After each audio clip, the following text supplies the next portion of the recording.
we can implement it for the next group that comes in after you, rather than just writing it down on paper and letting us find out like what's going off there. Look, everybody gets Also, all your feedback, please make sure you're actually filling out those forms, because that's the way they determine who was where. And that you actually were here. And foils and stuff. I wasn't going to say that part, but also that part. I mean... That's the most motivating part. So who's more trying to open a review? Hey, who? That's like everybody, right? So at those events, I'm gonna do real quick. It's been up here for the last hour. One of the best tools that we have for making sure the events stay on pace is end of round. Because it's really easy for players to get caught up in their matches and not hear announcements, or not pay attention to how much time they actually have from their time extension. And if we are aware of those things and tracking them, and we have people watching, it's much easier to make that process wrap up quickly. Y'all are used to the clipboard thing, right? Who's never seen the clipboard at GP's? Yeah, anyone not use a clipboard at the GP Open, anything like that, not familiar with that kind of end-around procedure? Okay, so the long and short of it is that at some point, if you're the end-around lead or whoever comes up to the scorekeeper and asks them to generate this printout of table numbers, and that's all of your people keep saying outstanding. We prefer the term delinquent tables. These are all people that are either still playing Magic, but really it's all the match slips that haven't yet been turned over. And a lot of times that clipboard is kind of like point on where we're sending our judges to get those slips in so that we can get the round turned over, so that we can get people playing Magic.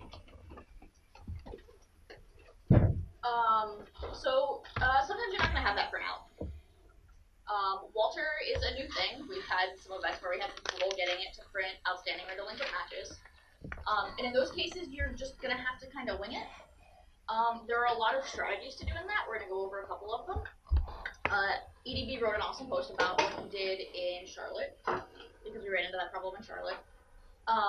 Before we get to that, we're going to talk about some best practices when you do have the clipboard and you do have a list of tables that you need to assign labels to. So, if you're the end of round team lead, you should report to the stage with 5 or 10 minutes left in the round to start to get an idea of what the tournament looks like. Keep in mind that if there are 100 matches still out, your scorekeeper probably isn't going to print you a list of tables. That many tables, that information at that point is useless to you anyway. Odds are you don't have 100 judges. Odds are you probably don't have 50 judges. There's no reasonable way that you're going to send a single judge to 1 or even 2 of these matches each. So that information is effectively worthless. So what we can start doing is you get an idea from your scorekeeper of, hey, how large is our event at this point? But ultimately, if you're doing your job and you're practicing these practices, and we're going to go through them all, you should know that information by the time you walk up to your scorekeeper. You should know, I have roughly 80 tables up, and I should have a general idea of where they are. So Charlotte, as Jen brought up, Walter dumped on us, for lack of a better term. I walk up to my scorekeeper, it's Ricky Hayashi, I'm like, hey, can I get a printout? He tells me, no, you can't have a printout. No, I don't know if you can have a printout at all today. So kind of took the whole process and turned it on its head, and we had to basically take a couple steps back and really look at all the things that we do leading into that end-around procedure and focusing more on those instead of on the clipboard itself. So, for instance, if you're the end-around lead, things you should be telling your team to do, we should be tracking time extensions. We should be communicating with the other team leads. If the deck chef gives out a 13-minute time extension, you want to know about it. You want to be sending judges to those tables first. You want to have an idea of what your room looks like. Was anyone else in the Charlotte Open? So our Charlotte room was a little weird. If you looked at the blog post, I had this awesome MS Paint map, thanks to Star City Games, with this big L, right? And we had this huge issue where we're at the top of the L, and the back of our tournament was way on the other side of this L. And between us was this giant, huge pillar. It was your friend. It was my best friend. Players couldn't see the clock, not even a little bit. So from when you start recognizing problems in your venue like that, that's how you start prioritizing where players need to be, or where judges need to be, I should say. So first and foremost, hey, we've got these time extensions. Get people there quickly. Second is, where are the players that might not know the round is about to end or don't know that the round is in? Get judges there first. And then from there, like, you kind of start doing that sooner and sooner, in this case in Charlotte, and we have a map built out before I ever come talk to the scorekeeper and get that list of tables. So I scorekeep a lot of events. You usually see me on stage rather than on the floor. One of the most important things for your scorekeeper after they hand you a list of end-of-round tables is for you to verify that all of those tables are actually playing Magic. So if I hand you a list that has 10 tables on it, and you only see 8 of them playing, that means that 2 of those matches are potentially a big problem. And I'm going to have to try and track down that slip, whether it ended up in my pile and I missed it, or the players have it in their pockets and are somewhere that is not at their table. The more time that I have to be able to do that, the less of a chance that that match delays through that. So if you're in charge of end of round and you know that a table is not playing, you should turn around and tell your scorekeeper right away. Even if they are super busy and a lot of other things are going on and things are breaking, that's information that I need to have, like, immediately. Because if I can't find that slip, my only option is to give both of those players a loss, which is something that's going to have to get fixed later when they show up. So I would rather have more time to prevent that. Why are time extensions such a big deal? Time extensions, for the most part, are going to keep our tournament from going into the next round. Like, Also, if they forget about their time extension. okay, so yeah, players. I ran. Funny you bring that up. Yeah. I issued a time extension at a pre-TQ recently. I forgot all about it. I come over to the table at the end of round. We go through the 5-turn procedure. The players pack it up. They fill out the slip as a draw. Things are shuffled up, and then they hand me the match slip where there's the 2-minute time extension that I gave them that I totally forgot about, and it totally wasn't Brogan's match at this PTQ. And I totally wasn't going to win. She totally wasn't going to win if she had 2 more minutes. This definitely couldn't have possibly happened, not even a little bit. So the important thing is, like, hey, I've got a 13-minute time extension at table 174. Go sit down with them. Make sure the players know they have an extension. Make sure you know what the extension is so that they get their full 50 minutes to play Magic. So it's double duty. It's make sure that they know so they get their full 50, but also make sure that you're there and they only get that 50 minutes plus 5 turns, and we can keep the tournament moving. Yeah, the time extension thing is basically making sure that you're available to help players when weird things are going on. Just like any other situation where something weird is going on in a match and you want to be available to help players figure out what they need to do. Just being there so that you can verify, hey, your time's now up, they don't have to keep track of it, there aren't questions later on. Again, customers, what's up? The flip side of that would be when you give it that extension, make sure that it's clear to the players and that you notate it clearly on the slip so that anybody walking by can see it right away. Yeah. Absolutely. Which standard practice, and I don't believe this has changed in Walter, and if it has, no one's told me. Top right corner, nice and big so that people can see it. Ideally not in a black pen. My God. That's how I missed the one at the pre-TQ, because I was using a black pen instead of a red pen, because I was the only judge. So, whoops. Yeah, okay, you can write more all you want. I don't look at time extensions, I just look at penalties. So, that's an important thing, and like being consistent with that helps a lot. Like, and that'll also go into, so like end around. I've talked to a lot of judges that look at end around starting at the end of the round, and like that's not the case. End around is happening from before your event even begins. Like you sit down with your team, hey, all, we're on end around today, so here's what we're gonna do. Like, you come into that tournament with a plan. Time extension notation is one of those things. Reporting the time extension is another. And then like as these events get bigger, anyone that's worked the Star City Open lately, like I don't want to mention GPs, but Star City Opens are getting huge too. Charlotte was 800x players. It was like 20% bigger than projected. So what's becoming more and more important is like kind of building a map of the room. And this is something that I'm going to just start implementing regardless of the size of the event. Like, you've got judges, spread them out, check in with them, and you can build this map. You can build your own delinquent table sheet so that you know where your judges need to be towards the end of the round at the end. So to elaborate on the map thing a little bit, basically what you're doing is you're creating zones on the tournament floor, and you're assigning one or more judges to the matches in each of those zones, rather than assigning judges to individual tables. So if you've ever been in a GP or an Open where they've zoned floor coverage, so like there are different floor teams and each one is assigned to a specific area, it's basically the same thing but for end-of-round matches. Is your goal when you don't have an outstanding table sheet.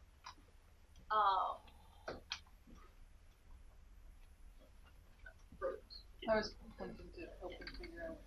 Just one quick addition to that too. I'd like to tell the players when I give them the extension that they should call a judge at the end of the round, so that way there's a judge. That's super helpful. Yeah, That that's- does- Correct the time. It works both ways. And Yeah. if the players can help at all, it's a positive. Yeah, and that's something most, if not all, head judges at this point, when we're calling end around, is if you have a time extension, raise your hand, call for the judge. Other things I didn't do at this PCQ. That was sweet. I'm just gonna make You it. have like 20 players though, right? 36.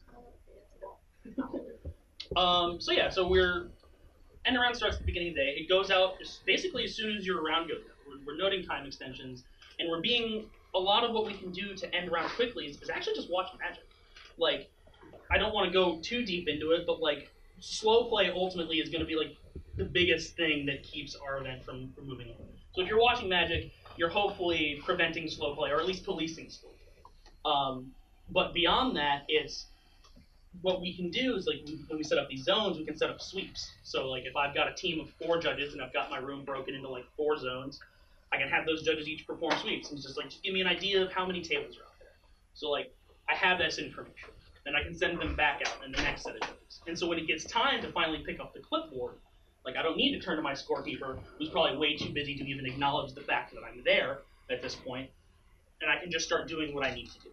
And so when I mentioned prioritize, time extensions, distance from the stage, because like the further, there's multiple reasons for that. The further they are from the stage, the odds are they're having a harder time seeing the clock. And odds are with the loom layout, they're probably the players that need the help. Like towards the back of the tournament, you've got the people that are here, they're playing for fun, they're not super competitive players. So odds are they're like, oh, time was called, you're just playing Magic. Our bad. So we want to get those players help next and then move our way forward. So that should be kind of like, once you have the clipboard, the first judge you send out is like, okay, go get me information. Now I've got information. Now you can start sending judges to, I have this time extension, can you go here? I have these 2 tables together, can you go here? And you can start building this graph of where you have people, where you need to send people. And once you have a solid foundation on that, your biggest job as the person with the clipboard is to maintain that information and distribute it to the people who need to know it. So for example, if the head judge is like, hey, what's going on at this table, you need to be able to tell them, well, this judge is there, this is the status last time I checked, like, they have an extension, they don't have an extension, they're in turn, whatever, if you have that information. So making notes on the end of round sheet or on your map is super, super important. They don't have to be legible to anybody else. No. Like, if you have your own system for, like, marking matches that have a judge on them, like, you circle them or you underline them, and you write the judge's initials that you sent to them, whatever works for you, they will help you keep track of what's going on at the end of round, will help you stay organized, will allow you to distribute that information much more easily to the people who need it. My end around notes are literally gibberish to any other people. Like, they just do not make any sense. Also, my handwriting is terrible, but they're actually gibberish. And so on that, keeping track of, so it's tough at the start of the day, especially if you work an event in another region. You're working with a lot of judges that you're not familiar with. Like, so I'm looking at this room, and I've worked with less than 10 of you, I think, on a one-on-one basis. Maybe less than 5 of you on a one-on-one basis. So, like, a lot of the people in this room, I don't know where your strengths are. I don't know if you're good at policing slow play. I don't know how long you've been in L2 or how long you've been in L1. And so that's something that you don't know out of the gate, but over the course of your day, if you keep doing end around, you know that this L1's not so great at policing slow play. So if I've got this L1 on a table with a 9-minute extension, maybe I should send this experienced L2 over with them as well. And you start to pick up on people's strengths throughout the day. So once you have that, everything's covered, start doubling people up where they need to be. But there's a flip side to that. End around isn't just, let's get all the matches in. At that point, it turns to, okay, how can I help my scorekeeper? Odds are, if I've got an 800, 900 person tournament, my scorekeeper probably doesn't want to sort all these slips by themselves. So at that point, it's turn to your scorekeeper. How can we help you? Send them 2 people to start sorting slips, 3 people to start sorting slips. Like, this helps them, but this also gives judges an opportunity to get off their feet. How do I sort slips? So you ask that jokingly. However, it never fails that question comes up. In my experience, it depends on the scorekeeper.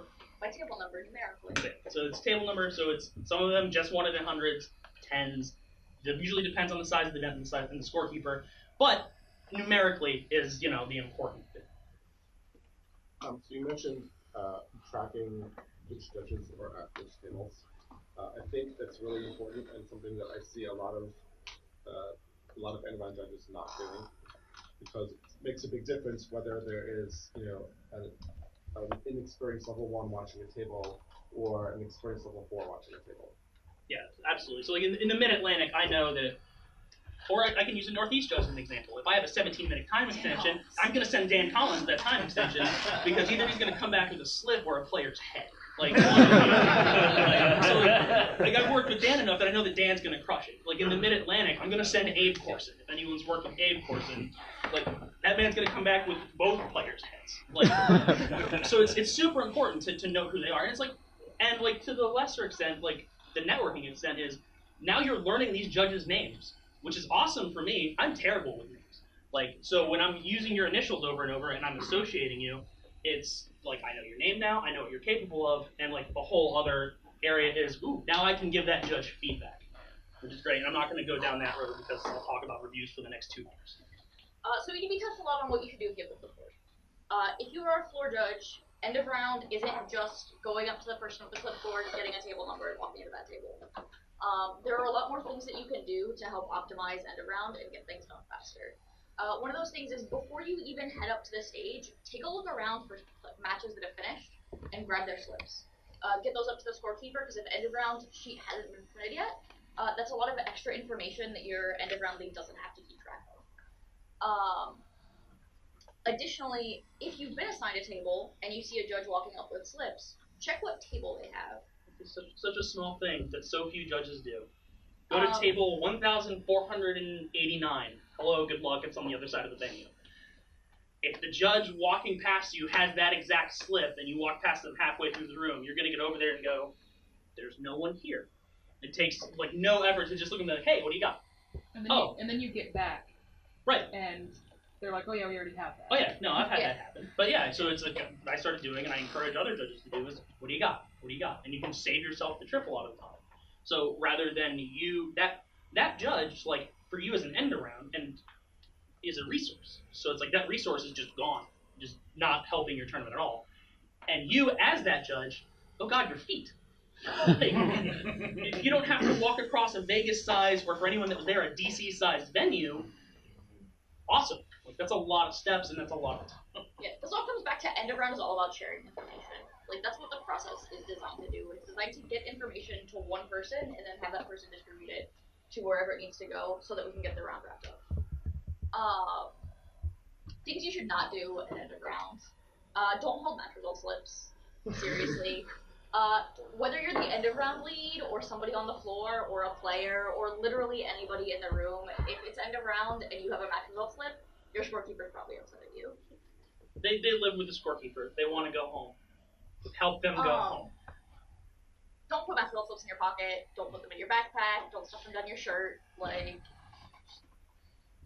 hand them to someone. Don't put them in the trash can. Don't fold them up. Don't crumple them up. Like, if you do put them in your pocket and you find them the next round, please don't put them in the result slip basket then. Please don't do it. And it might be my experience because I haven't really score kept a lot of large events. I find that kind of super egregious stuff is like, luckily not super commonplace. The stuff that I see that is commonplace is I'll be here watching a match, and I've got 17 match result slips in my hand. Because I've been sweeping for slips for the last 10 minutes, which is great. But now I've got 17 results slips just in the middle of nowhere. So, like, you as the floor judge, like, you don't want to do that. Like, if you've got slips, keep moving towards the stage. Or keep collecting them. Or, if I'm standing here, I'm watching this match, and I see a judge going towards the stage, I'm just going to hand them to him. Like, here you go. I got a present for you. Take this to our scorekeeper. Or if you're that judge walking past, like, I'll just walk up to judges who are standing like this holding slips and just walk through and keep going.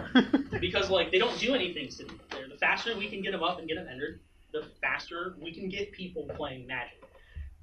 Which is the goal. Like, that's the goal of what we do. Everyone's there to play Magic, and the longer they're waiting on us to turn results into Walter, and then Walter to turn over the round, the longer everyone. It's not that bad. You just have to click way more buttons. It was like, you hit the F keys a couple times and you were good, and now you just have to click some more things. The other thing that is super helpful is if you have one of the last matches and there are two judges there, you don't have to wait for them to fill out the slip. you can just get up and walk up to the stage and report the result while they're signing the slip and packing their stuff up. And that gets the result in, and the slip will come up when it comes up, and everything will be fine. I'm sure people have seen this, the frantic walk up to the stage, or like this one. So there are two super important things about this. First, make sure you tell me the game wins in the order that the players are on the slip, or you know their names, one of the two, I don't really care which. The other thing is make sure you know if one of the players is dropping. Like, when their match is done, ask them, do either of you want to drop? And then just bring that information up to the stage. Especially if you're way on the other side of the room, that's like a minute that you might save off of the round by just bringing that information. One thing I also like to do here is really quickly verify the result with the players, just in case they're trying to figure out a draw or a session, something like that, or maybe you have it backwards. Just make absolutely sure, player A to player B1 or whatever. Yeah, definitely verify, definitely check, but then hasten, not run, do not run. Yeah, a real world example. So Jenn was my side event scorekeeper at Grand Prix DC recently. I was running the Modern Challenge at like 9 a.m. and I had my last slip. As they were filling it out, I just Facebook messaged it to her. And then he came up to the stage and said, before you print pairings, yeah, I mean, to have printed pairings. So, but the round was ready to go by the time I got up there. Like, it was awesome. Like, I got to walk all the way up to the stage and immediately walk back and keep my turn going. That's not always going to work, but like as we're seeing more and more team leads are turning to social media or like electronics in general for communicating with their teams, especially at these larger events. Yeah, like I've seen judges, so you have the last match out, like you send the head judge a message, say, hey, I'm on this table, they have this extension, this is the status. Like, it's much quicker to send somebody a Facebook message or a text message than it is to walk across the room. So if that's something that you have available to it, definitely take advantage. And so we touched on, getting the result, checking the result. Magic players are chatty, especially, if they had a good game, and they want to talk about their bad beat, and they want to talk about their sideboarding decisions and stuff like that.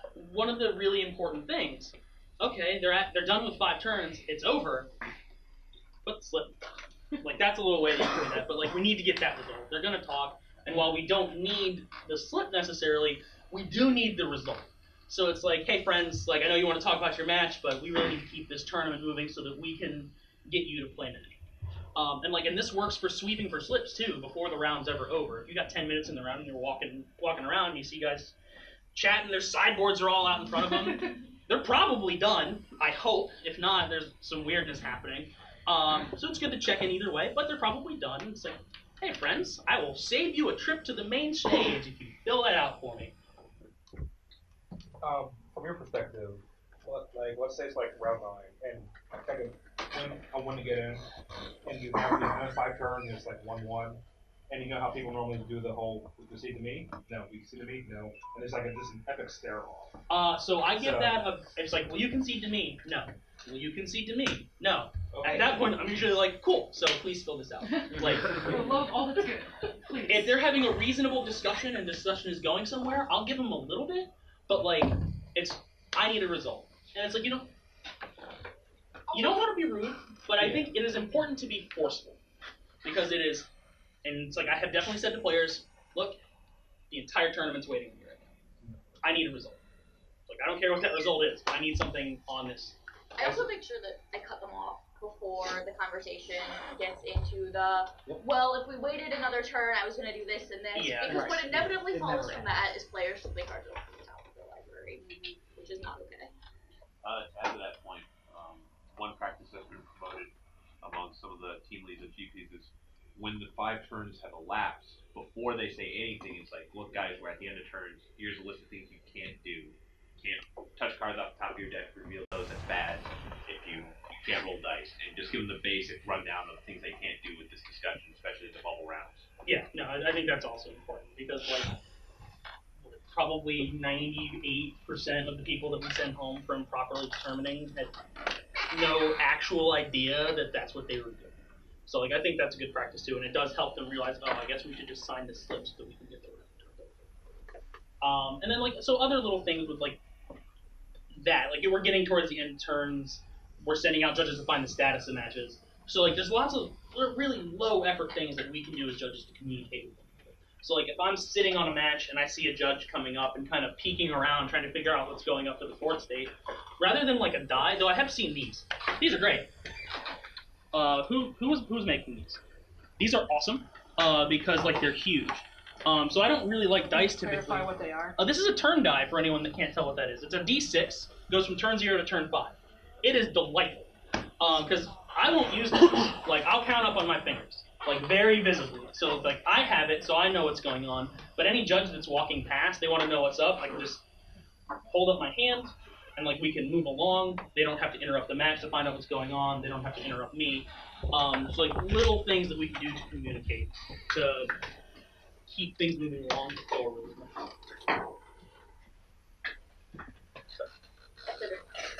Oh, okay, fine. You want to pull someone up to do that?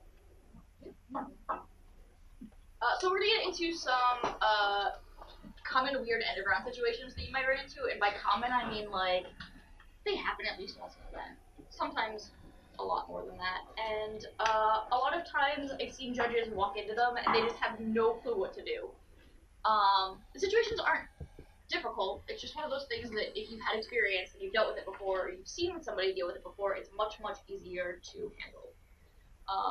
So Anthony and Brian are going to be some players who are playing a match of Magic the Gathering. And I need somebody who wants to volunteer to be a floor judge.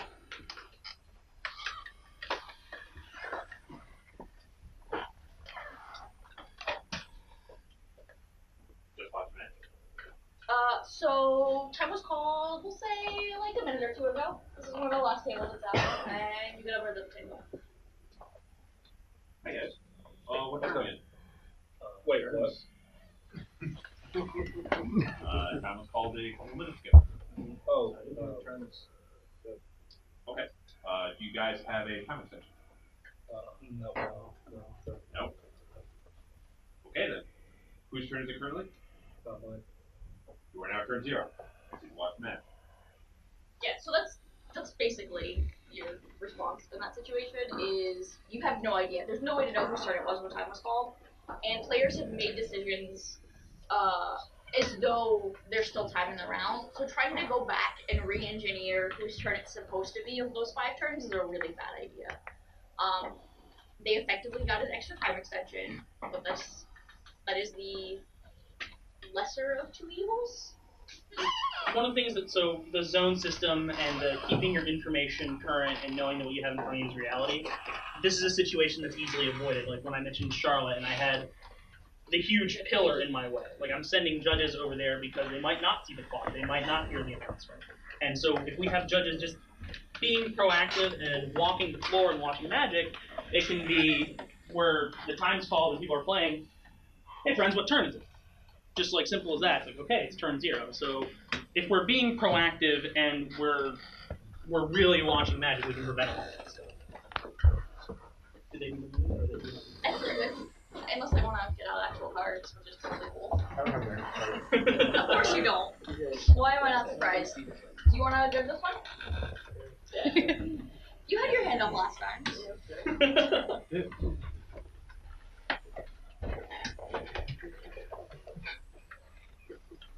Here's my raise your hand. Um, Can you just talk a little bit louder? time was just called, and I'm not really sure where we are because I said go, and then they call time. But go after they call time. no, so I said go just before the call time, but my opponent didn't get a chance to do anything. I haven't done anything. You haven't done anything. Okay. So are you familiar with end of round procedure at all? And how turns work? Yeah. Okay. So then, seeing as he passed turn before time was called, you're currently turn 0. Even though I started my turn. Correct. So you proceed to play out the 0 to 5 turns, and then provided you guys on the day session. So we have no discussion. Okay. So I'm 0. Okay. So something that can complicate the situation is whether or not you think that the player whose turn it is about to be was trying to make a decision in his opponent's end step. So if there's been a lot of stuff going on in the end step of the match, it might be worth asking, well, did you plan to take any actions? Or did you have, like, was there anything that you were reasonably thinking about? Like, there was an end of turn trigger or something. That might change where your answer ends up. But generally, if the player's passed the turn, it's not his turn anymore, even if his opponent hasn't gotten Is there a reason you don't go just by when a player starts to untap? So, yes. Generally, when I say go, I'm indicating that my turn is over. At that point, I'm not taking any more actions. And if we say that it's still my turn, I effectively lose the turn at the end of the round because my opponent hasn't untapped fast enough. So at what point do you draw the line between a player still trying to make decisions on the first player's turn or slow playing, I guess? So generally, the default is it's the next player's turn.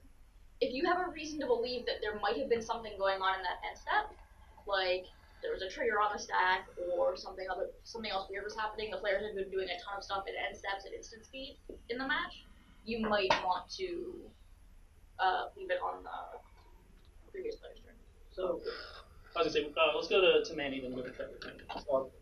When we're trying to figure out if there was likely to be some interaction during the end step, should we be trying to focus on what's on the board? Or I'm asking this question because I'm worrying if we're making decisions based on, does the guy have a handful of sorceries and says, I was thinking about something during end step? I generally do it based on the precedent previously in the match. I don't want to give away extra information. So if there's, maybe he's thinking about playing this instant, I don't want to let him do that. So that's something you have to be very careful of. But if the game has been, like, if you've been watching, or you have another way to gather information about how the game has been going previously, you might want to account for end of turn stuff. So for like example, if the person who isn't the one who said go, the person whose turn is coming up is playing like miracles and has been topping every end step, then you would take that into account.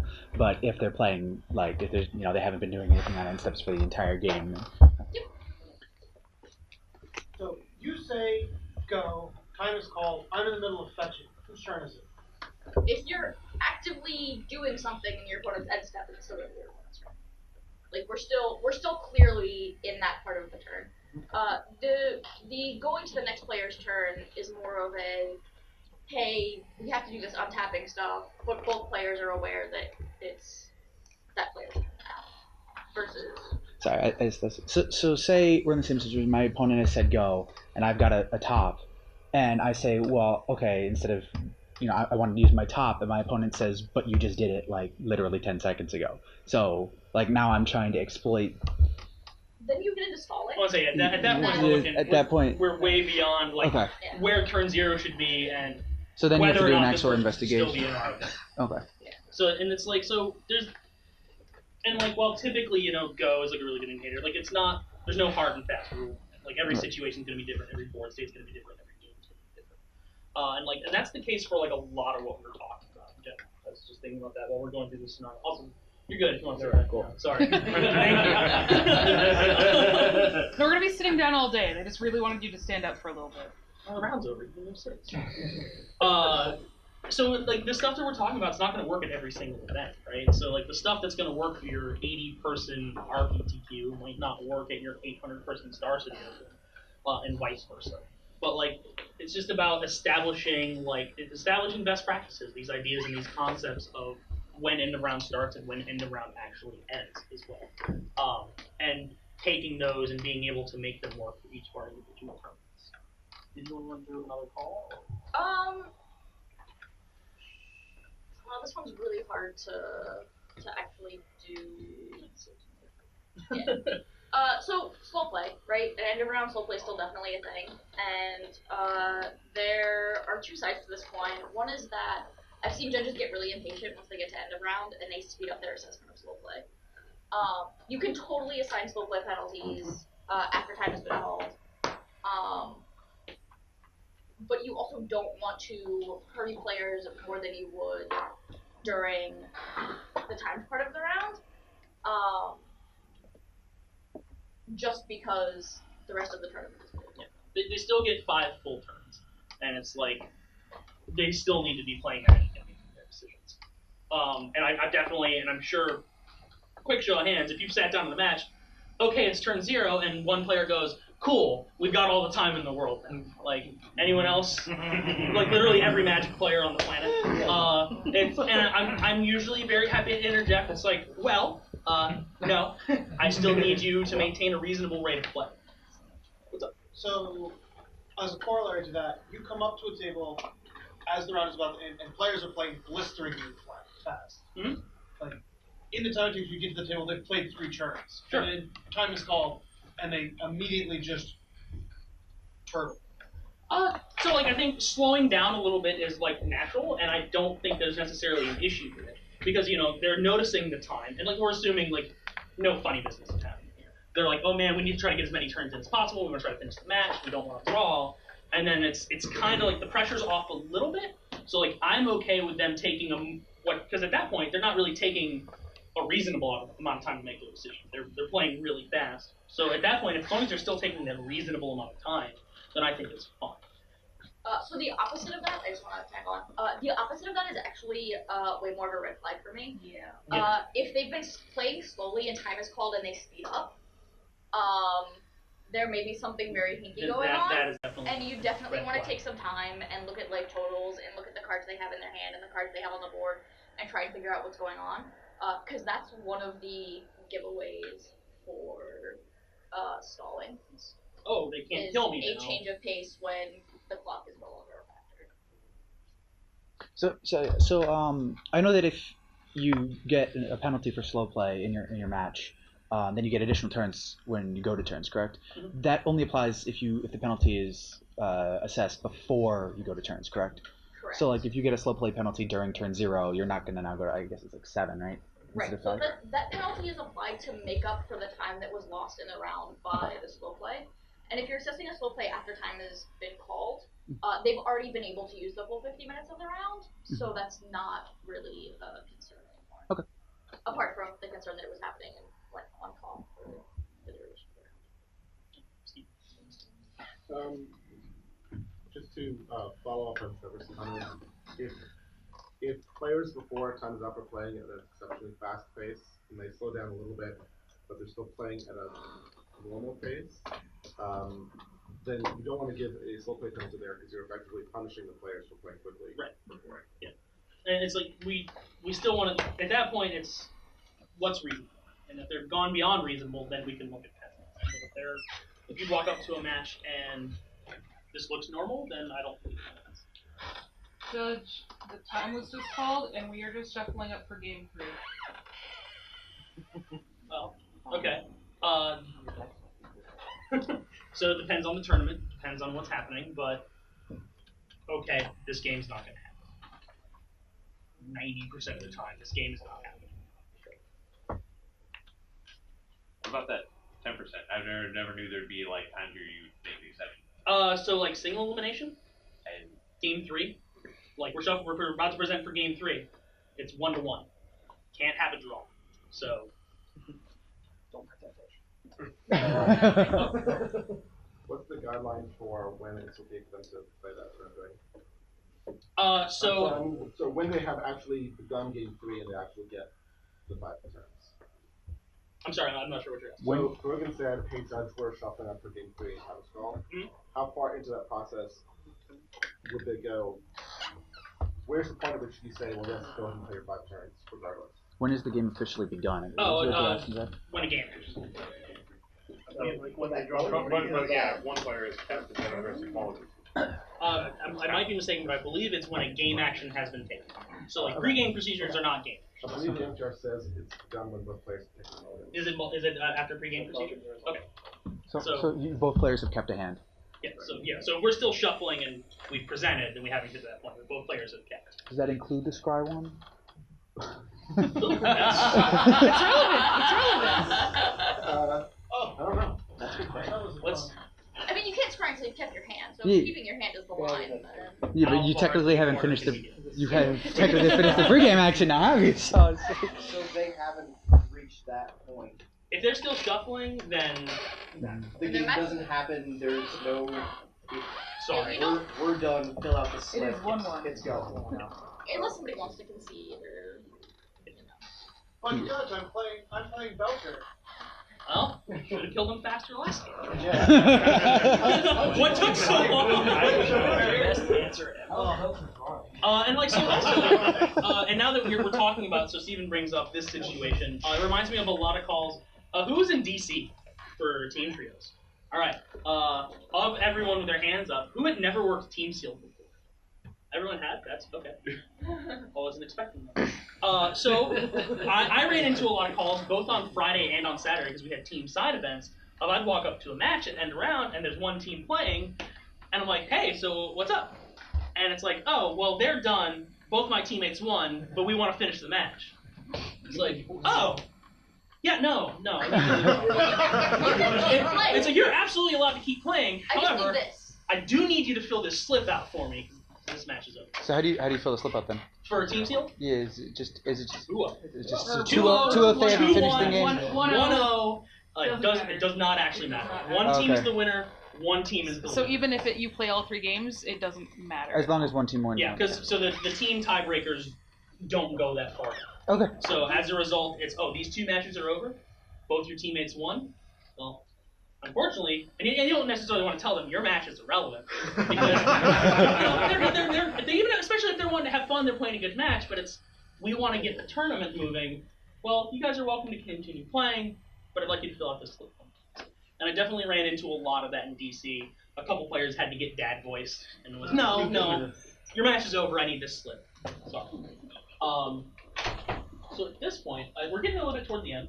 I kind of want to open up more to questions. If people have questions about EOR in general, or like your experiences, or like weird things you've run into, practices that you like that you might want to share with anyone. Does anyone have anything like that? Well, I'll start with Trevor. So how do you deal with a deck like, say, Storm, for instance, that takes exceedingly long turns in turns? Are they making their decisions in a reasonable amount? Like high tide's a huge cause of this. But it's like if that combo player is making their decisions and they keep going and they're advancing the game, like I'm not going to penalize them for comboing out and killing their opponent. Sometimes it takes them 10 minutes because they've got a time spiral 4 times. But like that's what their deck does. And as long as they're not taking an excessive amount of time to make their decisions, then I don't see a reason to penalize that player. Unfortunate though it may be. Luckily, Legacy's like the only place that really happens sometimes. Yeah, it goes back into you generally don't want to approach slow play or anything like that and end a round differently than you would in the time rounds. Like, if time were still ticking on the clock, you wouldn't have any problem with that player executing that turn at that pace, then you're not really going to interfere and end a round. How about, we'll go Manny, then Leandro, and then For a suggestion for end of round. So you talked about how to kind of assemble a clipboard when you don't have it print out from the scorekeeper. I tried that at a recent event and it just completely won me over. So I wanted to kind of underline that as even if your scorekeeper is capable of getting that printout, if you start even before the 5 minutes, noting all the table numbers and extensions, you are noting the table numbers, you're noting the extensions, and you're sweeping for slips all at the same time before you arrive at the scorekeeper station. One of the great things about that is it also lets you catch the no players, no slip a lot earlier, which your scorekeeper will be very happy about. At this point, I ask for the printout when I want to make sure Walter matches reality. Right. That's when I ask for the printout. Are there any other like mistakes about EOR that you see like more experienced judges like making the system? So there's actually, I ran into a couple. One of the things I talked about in the blog post. So I give you a table number. You run over to table 87. There's a judge sitting on that match already. You hang out. It's like, so maybe it's an error on me for saying, hey, go see what's happening there. If there's not telling you if there's a judge there, come back. But it's like if we're trying to get tables covered and you show up to a table and there's a judge there, come back and see if they need you somewhere. If there's a judge there, you should ask them what turn they're on. Right. Yeah. Get a brief. Get some information to bring back to your EOR lead, and then see if you can be used somewhere else. And if you were told they have a time extension, make sure the judge sitting there knows about the time. Yeah, exactly. 87's got a 5-minute extension. It's like, oh, you're here. Do you know they have an extension? Cool. Come back, see if we can put you somewhere else. And add on to that, if you're doing clipboard, don't just tell them the number because most judges just run. If you want a specific task done, verify your turns. Hey, I need the turns verified for table, and then they'll go. It's one practice I've seen happening a lot. Just hey, table 24, they're gone. It's like I needed. Right. So it's like, and that's like both sides. It's as you click forward, being specific in what you need, and while it's great that you're ready to go, wait a second, make sure you know exactly what needs to happen. I'm gonna bounce up real quick. As a floor judge, if you're not needed for some reason at end of round, don't stand near the clipboard. Oh yeah, we want to. We're the scorekeeper. We want to open the space up, but like also. Or take slips, one of the two. Yeah, and that's on the end around. At this point, like if my tables are covered, like end around's over. Like end around's over before the last slip is in. Like if everything's covered at that point, something that I see go wrong a lot is that end around lead's gonna sit there with that clipboard. And it's like why? Like, you could be sitting down. Everything's covered. You could be sitting down. You could be sorting slips. So it's like knowing when the job is actually over is another thing that I think people are pretty bad at. I'm gonna grab Jeremy because he's waiting, and then I'm gonna go. Jeremy, just one quick answer and one quick question. If you see two judges at a table, don't stay at that table. You're not going to help. And a quick question about sweeping for slips. Do you have any best practices as far as how to get those collected quickly and up to the front? So it depends on the size of your event. But typically, if I'm sending a judge out to sweep for slips, or if I have a team sweeping for slips, back to front. Like we want to start from farther from the stage and work our way forward. And I don't need like every single table number that's out. But it's like if you're making note of time extensions, and if you see players just playing Magic, it's like, hey, I'll take your slip for you. Or if you see a judge watching the match and they've got a slip, the thing is if that's your task, keep yourself moving. Like keep your momentum going towards the stage, even if you're kind of taking a long way there. Just make sure that you're watching Magic as you go along, you're watching other judges as you go along, and make sure you're still making your way towards the stage. Otherwise, what you're doing is a waste of time. To add to that, there are a couple of, sometimes it's not super obvious whether players are still playing a match, whether they're going to a new game, whether their match is actually done. A couple of things I like to use, they have their sideboard cards face up. Yeah.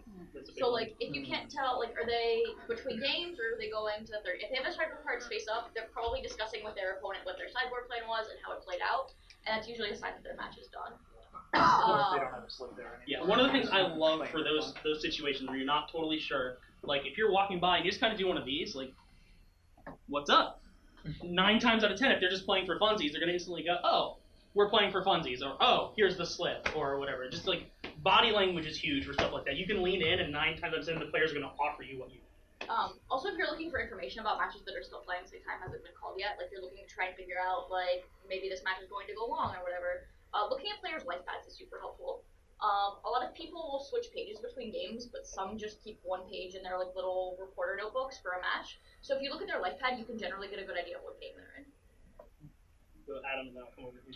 So 2 things. First, if you're going to do the whole build your own clipboard method, one thing that I found is really helpful is that if you've already identified some time extensions, and as you're moving through, you notice some judges who aren't doing anything, be like, hey, I have this time extension. Do you want to go sit on that? Oh yeah. Even while you're passing those slips, take like a second at a time, and even then you can have a lot of your stuff covered before you're even up there ready to send people stuff. Second, you had mentioned about social media and like how you're able to message Jen that your final match is finished. And when we talk about social media, it seems like it kind of goes hand in hand with etiquette. It's like, like before the event, should I go to my scorekeeper and like talk to them and see how comfortable they are with social media? Should I expect it? Like, where does that? You set up a conversation with your scorekeeper. So like, I've got the advantage that I've worked with Jen for years, and we live in the same house. So it's like, it's really easy for me to just pop it open and be like, hey, this happened, or hey, this happened. Like, basically every event where we're working together, there's some kind of communication happening across the venue on Facebook. But like, you can come up to your scorekeeper and see if that's something that they're comfortable with doing, whether it be like a text message or anything. Sometimes the internet in the venue is really, really bad. So even if I have internet access, Facebook messages aren't reliable. So one thing you definitely want to have as part of that conversation is how reliable is this method going to be to get information to you? Like, it's fine if you want to give them an early heads up of things, but make sure that if you need to follow up, because they might not get that information that you do that. And I definitely wouldn't expect it as a default. I feel like there's some scorekeepers out there that might look up at you and want to feed you their laptop if you want to be Facebooking them during the event. So it's like, and especially at smaller events, if there's scorekeepers that you work with a lot, you might be able to establish that. I promise I didn't forget about it.